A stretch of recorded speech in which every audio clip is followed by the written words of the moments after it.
This song reminds me that every person deserves to be loved.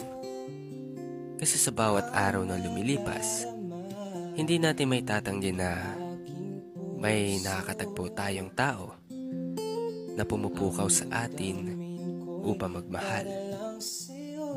Papatunayan na hindi nila tayo bibiguin at ibibigay yung tunay at tapat na pagmamahal. Hindi man sa material na bagay, pero sa atensyon at oras ay doon nila ito ipinapakita. Ko sa tuwina ay natatanaw, ikaw ang buhay at pag-ibig, wala nang ang iba. Sa aking puso tunay kang nag-isa.